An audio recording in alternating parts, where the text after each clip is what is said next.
எல்லாருக்குமே ஒரு பெரிய இது ட்ரூத் ஆஃப் டெவில் நான் உங்க தேவி.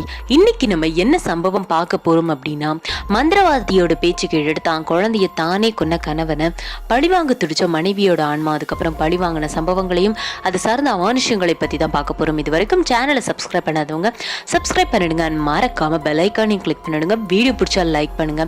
இது மாதிரி உங்களுக்கு ஏதாவது சம்பவம் நடந்திருந்ததுனாலோ ஆர் தெரிஞ்சிருந்ததுனாலோ டிஸ்கிரிப்ஷன்ல என்னோட இன்ஸ்டாகிராம் ஐடி கொடுத்துருக்கேன், அதில் போய் வாய்ஸ் மெசேஜ் இல்ல டெக்ஸ்ட் மெசேஜாவோ சென்ட் பண்ணுங்க. அண்ட் வாங்க இப்ப நம்ம வீடியோக்குள்ள போலாம்.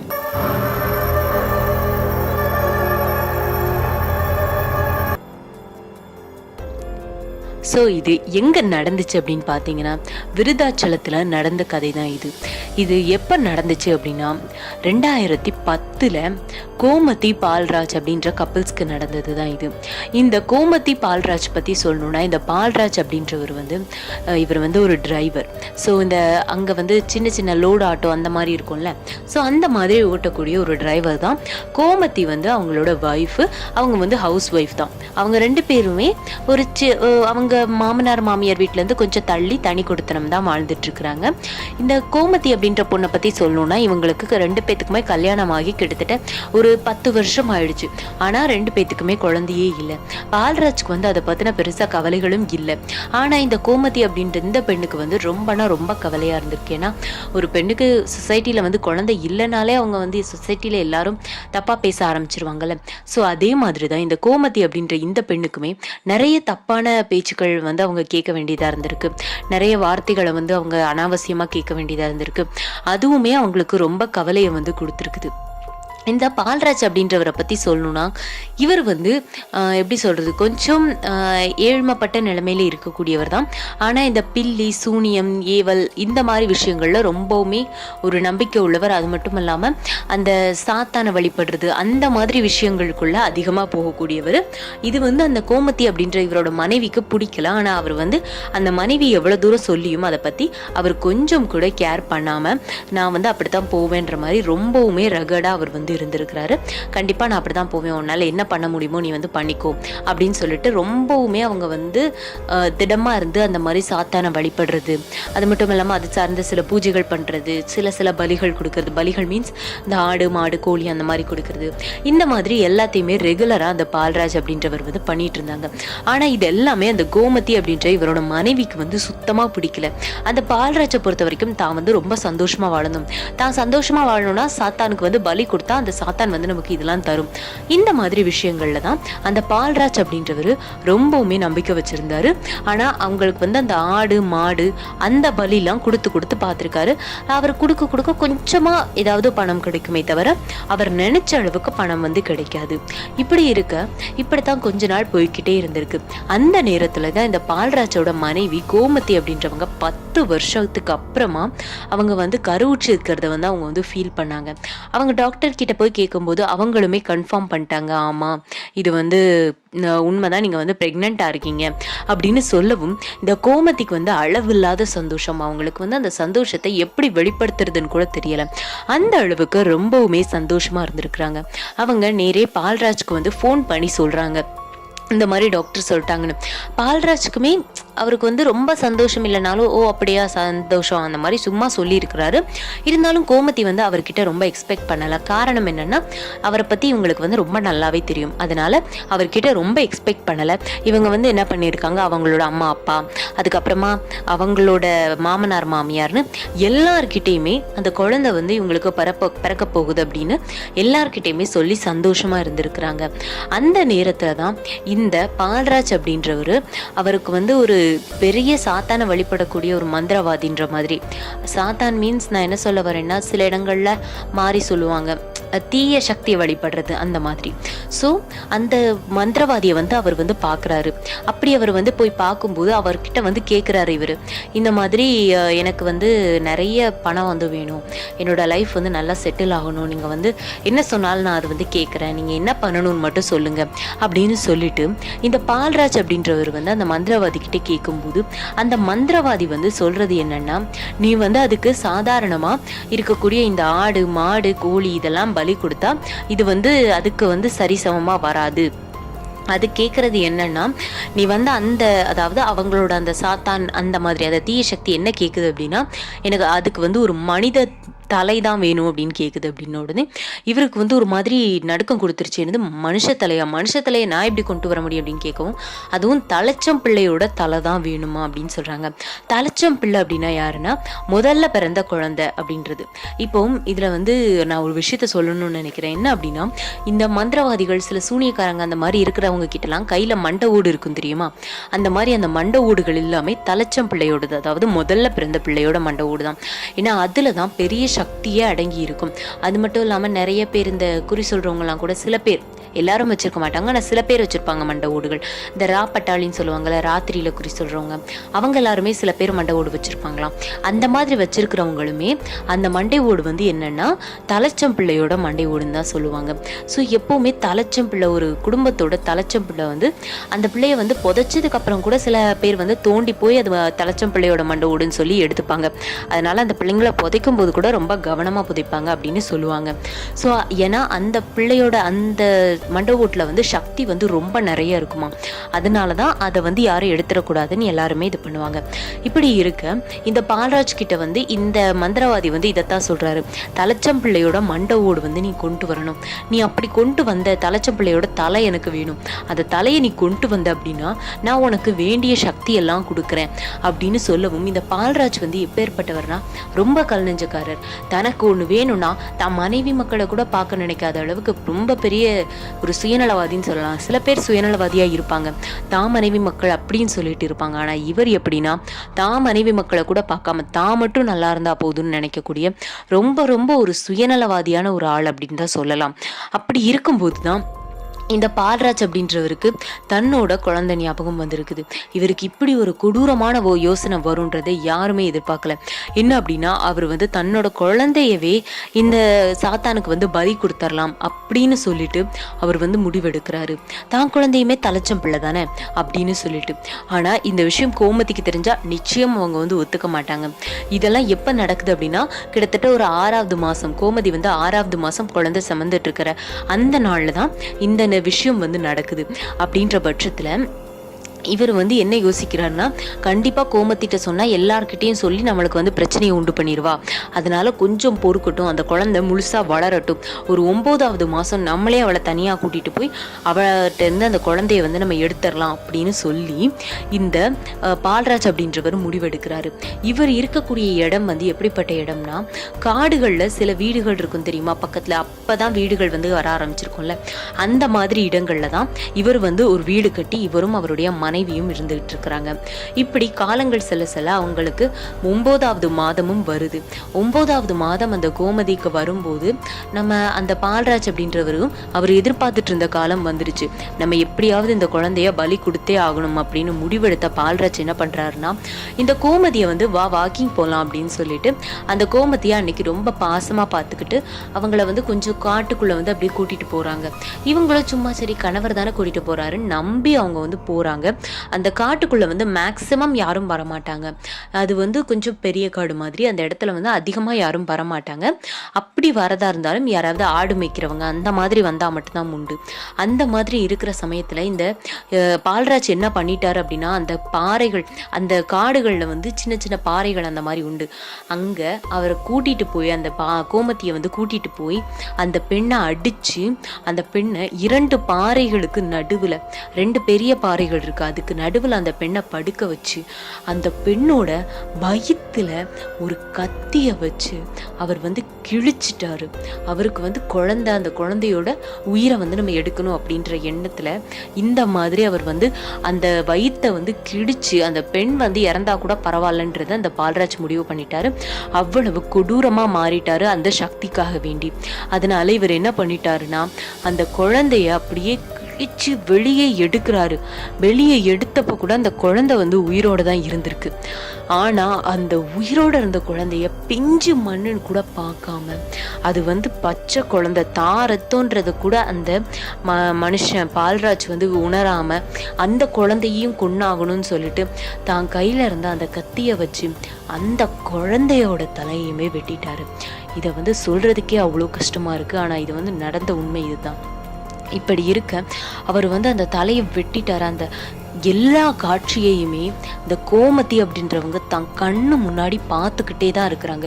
ஏன்னா அவங்க இன்னும் சாகலை. அவங்க வந்து அந்த வயிற்றுக்கு கீழே கோடு போட்டாங்கல்ல, அப்போ கூட அவங்களுக்கு வழியில தான் அவங்க கற்றுக்கிட்டு இருந்தாங்களே தாண்டி அவங்க வந்து சாகலை. ஆனால் அந்த தன்னோட குழந்தைய தான் கண்ணு முன்னாடியே அந்த தலையை அறுத்து தலையை வந்து அப்படி வைக்கவும் அதை பார்த்த கோமதியால் முடியலை. அவங்களால எதுவுமே பண்ண முடியல. தான் குழந்தைய இப்படி ஒரு நிலைமையிலையா நம்ம பார்க்கணுன்னு அவங்க வந்து ரொம்ப நொந்து போய் ரொம்ப கஷ்டப்பட்டுட்டாங்க. ஆனால் இந்த பால்ராஜ் என்ன பண்ணிட்டாரு அப்படின்னா, அந்த குழந்தையோட தலையை எடுத்துட்டு அந்த பிண்டத்தை, அதாவது அந்த தலையில்லாத அந்த உடலை வந்து ஒரு இடத்துல போட்டு புதைச்சிட்டு இந்த பெண் இந்த கோமதியை அப்படியே அந்த காட்டில் விட்டுட்டு போகிறதுக்கு முடிவு பண்ணிட்டாரு. அந்த காட்டில் பாம்பு இந்த மாதிரி சின்ன சின்ன உயிரினங்கள், பெரிய பெரிய உயிரினங்கள் அதிகமாக இல்லைனாலும் சின்ன சின்ன உயிரினங்கள் வந்து நிறையவே உண்டு. அந்த கோமதியால் அந்த இடத்துல வயிற்று கீறுப்பட்ட நிலைமையில எந்திரிச்சு நடக்க கூட முடியாமல் அந்த பெண் அங்கே இருக்கிறாங்க. அந்த பாறை இடுக்குகள்லேயே அந்த பெண்ணை போட்டுட்டு அப்படியே இவர் வந்து அந்த குழந்தையோட தலையை தூக்கிட்டு வந்துட்டாரு. வந்து அந்த மந்திரவாதிட்ட இவர் கொடுக்கவும் அந்த மந்திரவாதி என்ன சொல்லிட்டாரு அப்படின்னா, கிட்டத்தட்ட 15 நாள் ஆகும் இந்த பூஜையெல்லாம் செய்யறதுக்கு. ஸோ நீ வந்து போயிட்டு 15 நாள் கழிச்சு வா இப்படின்னு சொல்றாரு. ஆனா அந்த கோமதியோட நிலைமை என்னன்றது அதுக்கப்புறமா தான் தெரிய வந்திருக்கு. என்னன்னா, இந்த பக்கத்து வீட்டுக்காரங்கள்ல வந்து கேட்குறாங்க சில பேர், அதாவது தெரிஞ்சவங்க சில பேர் கேட்குறாங்க பால்ராஜ் கிட்ட கோமதி எங்க அப்படின்னு கேட்கவும் அவர் என்ன சொல்லிட்டாருன்னா, அவள் வந்து அவங்க அம்மா வீட்டுக்கு போயிருக்கிறா, அவங்க அம்மா வீட்டில் கொண்டு போய் நான் விட்டுட்டு வந்துட்டேன், இது வந்து முதல் பிரசவம்ல அதனால அப்படின்னு சொல்லியிருப்பாரு. இதுக்கு முன்னாடி ஒரு சம்பவம் நடந்திருக்குது. என்ன அப்படின்னா, அவங்க வீட்டில இருந்து கூப்பிட்டுருப்பாங்க, கோமதி வீட்டில இருந்து கூப்பிட்டுருப்பாங்க, இந்த மாதிரி நீ வந்து வளகாப்பு வச்சுக்கலாமா, நம்ம வந்து போயிடலாம் அப்படின்னு சொல்லும்போது 7வது மாசமே வளகாப்பு வைக்கணும்னு சொல்லிட்டு கோமதியோட வீட்டில் சொல்லியிருப்பாங்க. ஆனால் இவரோ 7வது மாசமெல்லாம் வேணாம், 9வது மாசம் நான் சொல்ற நாளில் நீங்க வச்சா போதும் அப்படின்னு தான் சொல்லியிருப்பாரு. ஆனால் இப்போ திடீர்னு இவர் வந்து என்ன சொல்லிட்டாருன்னா, எல்லார்ட்டையும் இந்த மாதிரி அவ வந்து அவங்க ஃபேமிலி கூட போறேன்னு சொல்லிட்டு போயிட்டா அப்படின்னு சொல்லிட்டு இவங்க எல்லாருக்கிட்டையும் இப்படி சொல்லிட்டு அதுக்கப்புறமா அவங்க அப்பா அம்மா வீட்டுக்கு, அதாவது கோமதியோட அப்பா அம்மா வீட்டுக்கு ஃபோன் பண்ணி அவளுக்கு வந்து இங்கே இருக்கிறது தான் பிடிச்சிருக்கா, அங்கே வரதுக்கு வந்து விருப்பம் இல்லையா, என்கிட்ட வந்து சொல்லிட்டா, அவளுக்கு இங்கேயே இருந்து குழந்தை பெற்றுக்கணும், நான் கூட இருக்கணும்னு ஆசை அப்படின்னு சொல்லவுமே இவங்களுக்கு என்னதான் சந்தேகம் இருந்தாலும் சரி மாப்பிள்ளையே இப்படி சொல்றாரு அப்படின்னு சொல்லிட்டு இவங்களும் சரின்னு சொல்லிட்டு விட்டுட்டாங்க. அதுக்கப்புறமா தான் அந்த கோமதிக்கு என்ன ஆச்சு அப்படின்னு காட்டுறாங்க. கிட்டத்தட்ட 3 நாள், அந்த 3 நாளுமே அந்த பெண் வந்து உயிரோட தான் இருந்திருக்கிறாங்க. தான் வந்து சாகலை, தான் குழந்தைய இப்படி பண்ணிட்டானேன்ற அந்த நினைப்பு அவங்கள சாக விடலையா இல்லை எது அவங்கள சாக விடலைன்னு தெரியல. ஆனால் கிட்டத்தட்ட 3 நாளைக்கு அவங்க அதே இடத்துல சோறு தண்ணி இல்லாமல் எந்திரிக்க முடியாமல் அதே இடத்துல இருந்து 3வது நாள் அவங்க வந்து இறந்து போயிருக்கிறாங்க. இப்படி இறந்து போனதுக்கு அப்புறமா அவங்கள ஒரு அந்த பக்கமா ஆடு மேய்க்க வரதுல ஒரு பையன் வந்து இந்த மாதிரி இவங்க வந்து இறந்து கிடக்கிறத பார்த்துருக்கிறான். இறந்து கிடக்கிறத பார்த்த உடனே ஊர்ல இருக்கிற எல்லார்ட்டையுமே சொல்லி இருக்கிறான். இப்படி சொல்லி பார்க்கவும் எல்லாருக்கும் தெரிஞ்சு போச்சு இது வந்து கோமதி தான் அப்படின்னு. அப்ப கோமதி வந்து அவங்க அப்பா அம்மா வீட்டுக்கு போயிட்டதா இவன் வந்து சொன்னான் பால்ராஜ். அப்ப அவங்க அப்பா அம்மா வீட்டுக்கு போலன்னா இவன் இங்க எப்படி இறந்து கிடக்குறானா, அப்ப இதுக்கும் பால்ராஜ்க்கும் கண்டிப்பா சம்பந்தம் இருக்கும் அப்படின்னு சொல்லிட்டு இவங்க வந்து என்ன பண்ணிட்டாங்கன்னா, பால்ராஜ் வீட்டுக்கு போய் பார்த்தா பால்ராஜ்க்கு ஏற்கனவே விஷயம் தெரிஞ்சு அவர் வந்து ஊரை விட்டு எஸ்கேப் ஆயிட்டாரு. அதுக்கப்புறமா இவங்க வந்து போலீஸ் கம்ப்ளைண்ட் கொடுத்து அவங்க ஃபேமிலி கிட்ட எல்லார்கிட்டையுமே சொல்லியிருக்கிறாங்க. அவங்க ஃபேமிலியில எல்லாருமே கதறி அழுதுருக்கிறாங்க. தான் குழந்தை தான் பேரப்பிள்ளையோட வரும்னு நினைச்சா தான் பிள்ளையே இறந்து போய் வந்திருக்குதுன்னு அந்த அம்மாக்கள், அம்மா அப்பா எல்லாருமே ரொம்ப கதறி அழுதுருக்கிறாங்க. ஆனா அந்த பால்ராஜா போலீஸ் முதற்கொண்டு எவ்வளவு தேடியுமே கிடைக்கல. அதுக்கப்புறமா கிட்டத்தட்ட 15 நாள் போனதுக்கு அப்புறமா இந்த பால்ராஜ் வந்து திரும்ப அந்த மந்திரவாதி கிட்டேயே போறாரு. மந்திரவாதி கிட்டேயே போயிட்டு இந்த மாதிரி எனக்கு வந்து சக்தி வருமா, இந்த மாதிரி எனக்கு வந்து இதுல இருந்து தப்பிக்கணும், எனக்கு ஏதாவது ஒரு வழி சொல்லு, எனக்கு வந்து நிறைய பணம் வேணும், எனக்கு நிறைய புகழ் வந்து வேணும், அப்படி இப்படின்னு ஒரு சைக்கோவாவே மாறி அங்க பேசுறாரு. ஆனா அந்த மந்திரவாதியோ இவனை விட மோசமான ஆளா இருக்கிறாங்க. என்ன சொல்லிட்டான் அப்படின்னா, நான் வந்து உனக்காக இதை உனக்காக இதை எடுத்துட்டு வர சொன்னேன்னு நினைச்சியோ அப்படின்னு கேட்கவும் ஒரு நிமிஷத்துக்கு பால்ராஜோட உடம்புல அவர் உயிர் இல்லை. அந்த அளவுக்கு அவரோட மனநிலைமையே சரியில்லாத அளவுக்கு அவர் நின்றுட்டு இருக்காரு. அப்புறம்தான் மந்திரவாதி சொல்றாரு, இந்த தலைச்சம்பிள்ளை மண்டை ஓடு உனக்கு இல்லடா, இது எனக்கு தேவையானது. ஒரு தலைச்சம்பிள்ளை மண்டை ஓட்டோட வேல்யூ என்னன்னு உனக்கு தெரியுமா? அதோட மதிப்பால் எவ்வளோ பெரிய விஷயங்களை பண்ண முடியும்னு உனக்கு தெரியுமா அப்படின்னு சொல்லி அதை பற்றி சொல்லவும் இவனுக்கு அப்போ எனக்கு ஏதாவது சக்தி வேணும், எனக்கு அது வேணும், எனக்கு இது வேணும்னு சொல்லிட்டு ஒரு பைத்தியக்காரனாகவே அவன் பேச ஆரம்பிக்க அப்போ தான் இந்த மந்திரவாதி சொல்கிறான், உனக்கு ஒன்றும் தர முடியாது, நீ உன் பிள்ளையவே கொண்டவன், நாளைக்கு நான் உனக்கு ஏதாவது தந்து நீ அதையே எனக்கு நீ தப்பாக உபயோகிக்க மாட்டேன், நான் எப்படா ஒன்றை நம்புறது, எனக்கு உன் மேல சுத்தமா நம்பிக்கை கிடையாது, போடா அப்படின்னு சொல்லி அந்த ஆளு இவனை விரட்டுறாரு. இவன் போக மாட்டேன்றான், நான் இதுக்கு மேல எங்கேயும் போக மாட்டேன், நீ இப்படிலாம் சொல்லாத அப்படின்னு சொல்லவும், நீ இப்ப மட்டும் போலன்னு வையேன், அடுத்து உனக்கு நான் செய்வன வைப்பேன், என் சக்தியை பத்தி உனக்கு தெரியும்ல அப்படின்னு சொல்லவும் இவனுக்கு பயம் கொடுத்துருச்சு. ஏன்னா இவர் ரொம்ப சக்தி வாய்ந்தவர் அப்படின்றதுனால அதுக்கு மேற்பட்டு அவர் அங்க இருந்தான்னா பிரச்சனை தான் அப்படின்னு சொல்லிட்டு அந்த ஊருக்கு வெளியே ஒரு பாழடைஞ்ச மண்டபத்தில் அவன் இருக்கிறான் நைட்டு. அப்படி இருக்கிற நேரத்தில் அவனுக்கு அவனோட உடம்பு எல்லாமே ஒரு மாதிரி நடுங்கி போயிருக்கு. தான் குடும்பம் போச்சு, தன் குடும்பத்தை தன் கையாலேயே கொண்டுட்டான். ஆனால் அந்த குற்ற உணர்ச்சி கொஞ்சம் கூட இல்லாமல் தனக்கு சக்தி கிடைக்காம போச்சு. தன்னை இந்த மந்திரவாதி இப்படி ஏமாத்திட்டானேன்னு அவனுக்கு கவலை பூராமே அந்த மந்திரவாதி தன்னை ஏமாத்திட்டானேன்ற ஒரே கவலையாக தான் இருந்திருக்கான். அந்த கவலையிலேயே தான் இருந்திருக்கான். ஆனா அவனுக்கு அன்னைக்கு நடக்க போற விபரீதம் தெரியாம அவன் ரொம்பவுமே நிம்மதியா இருந்திருக்கான்னு தான் சொல்லணும். ஏன் அப்படின்னா அந்த பாழடைஞ்ச மண்டபத்துல அவன் இருக்கவும் அந்த நேரத்துல அவனுக்கு மெல்லிசா ஒரு குரல் கேக்குது, ஏங்க அப்படின்னு. ஏங்க அப்படின்னு எப்பவுமே கோமதி தான் பால்ராஜா கூப்பிடுவாங்க. யாரா இது கூப்பிடுறது அப்படின்னு சொல்லிட்டு அவன் அந்த மண்டபம் மீன்ஸ் அது கோவில் கிடையாது, சும்மா ஒரு சின்ன மண்டபம் மாதிரி தான், பாழடைஞ்சு போய் ரொம்ப நாளாக யாரும் யூஸ் பண்ணாமல் இருந்ததுல தான் இவன் தங்கி இருக்கிறான். அப்படின்ற பட்சத்தில் யாரா இங்கே நம்மளை கூப்பிடுறது அப்படின்னு சொல்லிட்டு அவனும் சுற்றி முற்றி பார்க்குறான். அவன் பார்த்த காட்சியாக அவனால் நம்பவே முடியல. ஏன் அப்படின்னா அவன் கண்ணு முன்னாடி ஒரு உருவம் நிக்குது.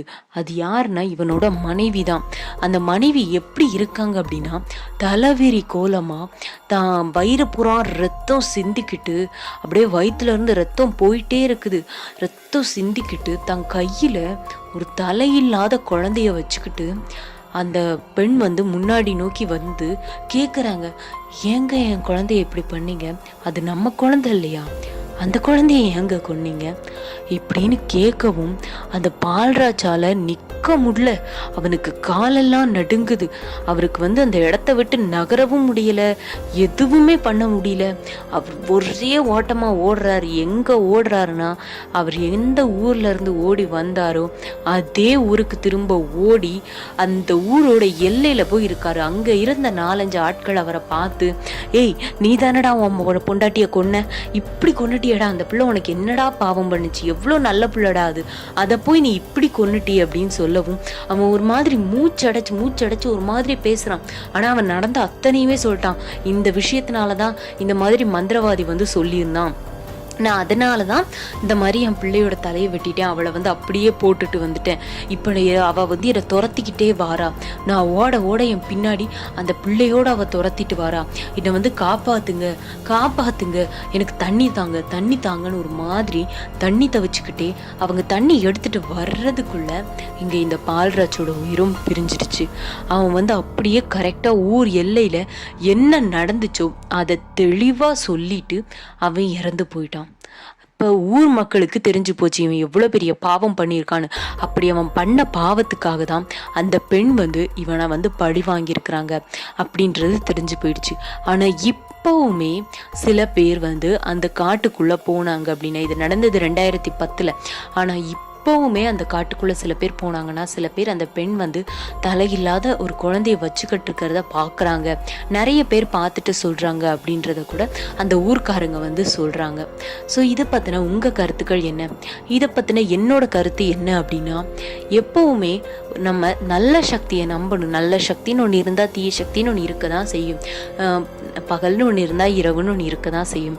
ஆனால் நம்ம அதுக்காக தீய சக்தி நமக்கு எல்லாம் தரும்னு சொல்லிட்டு நம்பவே கூடாது. முடியாது. நமக்கு எந்த நேரத்தில் எதை தரணுன்றத அந்த கடவுளை தவிர வேற யாராலையும் கணிக்க முடியாது, தரவும் முடியாது.